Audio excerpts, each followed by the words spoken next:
আসসালামু আলাইকুম।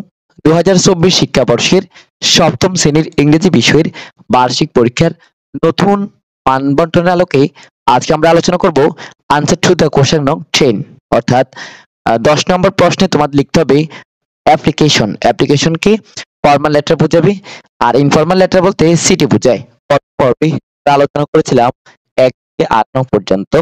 আজকে আমরা ৯ থেকে শুরু করব। বন্ধুরা সাথে অবশ্যই তোমাদেরকে আমরা অর্থ দেখিয়ে দিই। যে ৯ নাম্বার দেখতে পাচ্ছ স্ক্রিনে। এই ৯ নাম্বার প্রথমে আমরা প্রশ্নটির অর্থ দেখি। ডান দিকে দেখতে পাবে তোমরা অর্থ। এই যে দেখতে পাচ্ছ। একটু অপেক্ষা করো। এই যে হ্যাঁ। তো সাপোজ ধরো তোমার গ্রামের পাশ দিয়ে একটি বড় খাল বয়ে গেছে এই যে। এবারে তোমরা এই যে বিষয়টা দিয়ে দিবে। তো বিষয় লিখে তোমরা তোমাদের প্রথমে উপরে তারিখ যার কাছে পাঠাচ্ছ তাই এরপরে এসে অ্যাড্রেস অর্থাৎ তোমরা লেটারের অবশ্যই নিয়মটা জানো।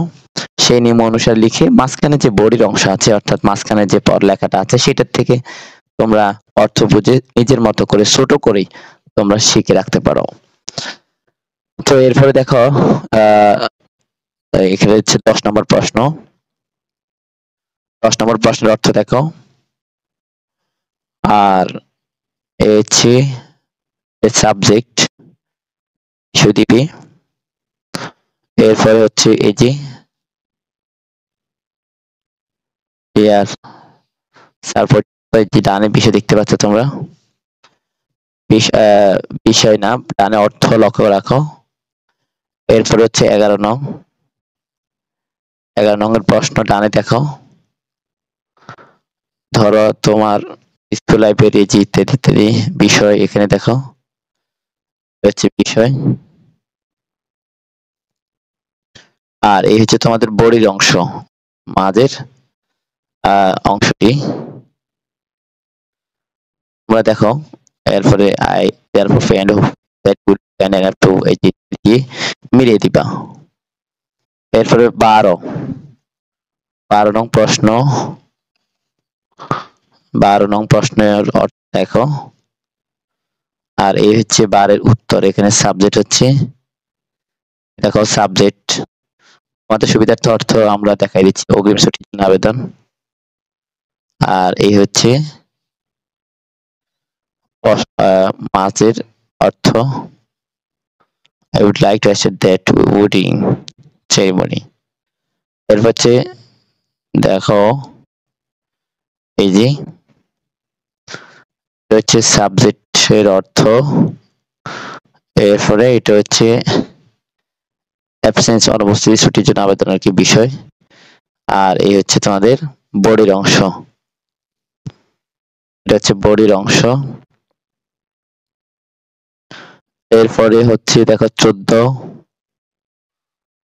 নং প্রশ্ন।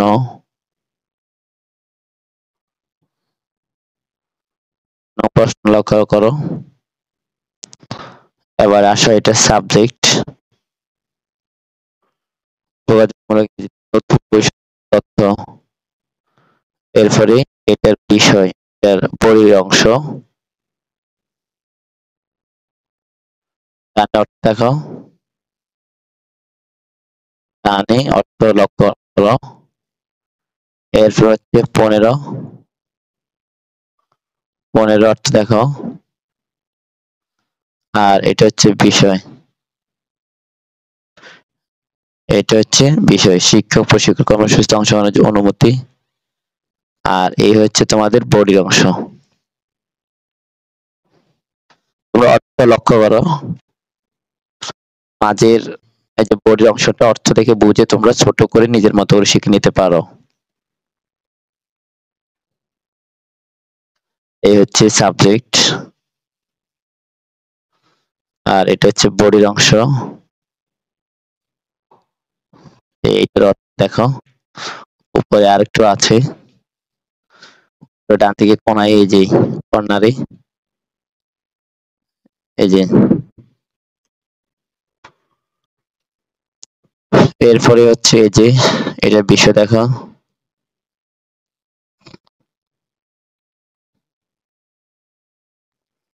আর এই যে বিষয়।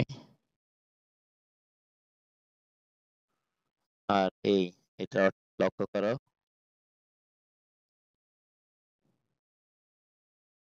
এরপর হচ্ছে 16 নং প্রশ্নের অর্থ দেখো।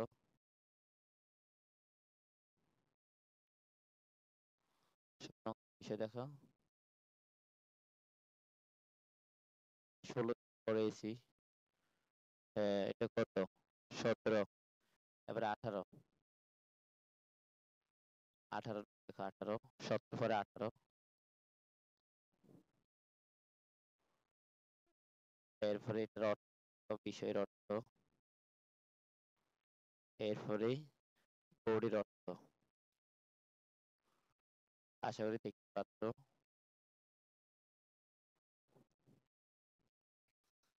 এরপরে হচ্ছে 19।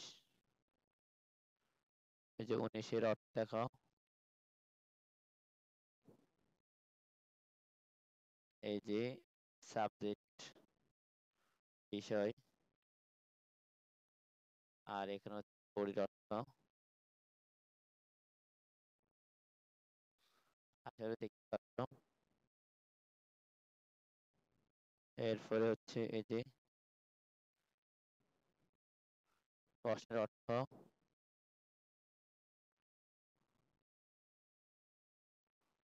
এই যে সাবজেক্ট।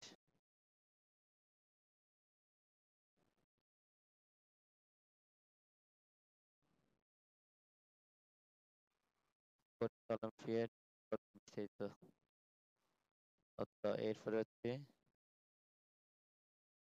এই যে তোমার নাম সাফওয়ান জুবাইর খান, আমি ডাক নাম দিতে, এই যে এটার অর্থ দেখো।